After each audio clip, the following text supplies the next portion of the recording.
who you vote for really matters. It's just a very worthwhile thing to do to have a say in the direction of our nation. So it can be confusing because voting in the Senate and the House of Representatives is different. Every few years it's easy to get a bit out of touch with how it's arranged, how we vote. And in the coming election, the federal election, we'll be voting for two houses of Parliament. We're voting for the Senate and the House of Representatives. In the Senate, if you recall, that's that really long form. And along the top are the names of the parties with a line underneath.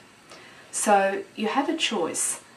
You can just mark the one party that you want to vote for in the Senate and leave it at that.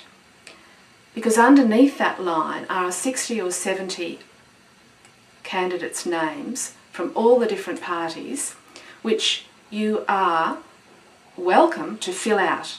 But it means you have to number every one of them to make it a valid vote. And that's your way of filling in your preferences. So in the Senate, you can either vote just one for the party above the line, or you can vote by marking all the squares below the line.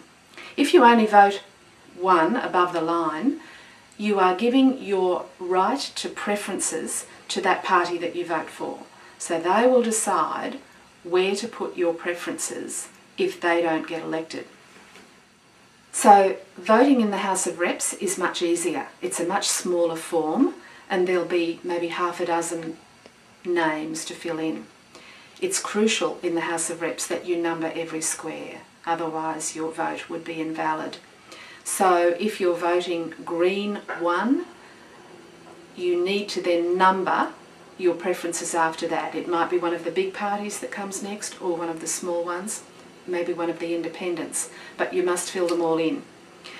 It's never a wasted vote to vote green 1, because although I in Ryan may not get in the lower house, by voting green 1 you are sending a message to whichever big party does get into government that you like the Green policies and that you want them to be more receptive to thinking green. So in a sense you have a double vote in the House of Reps if you vote green first.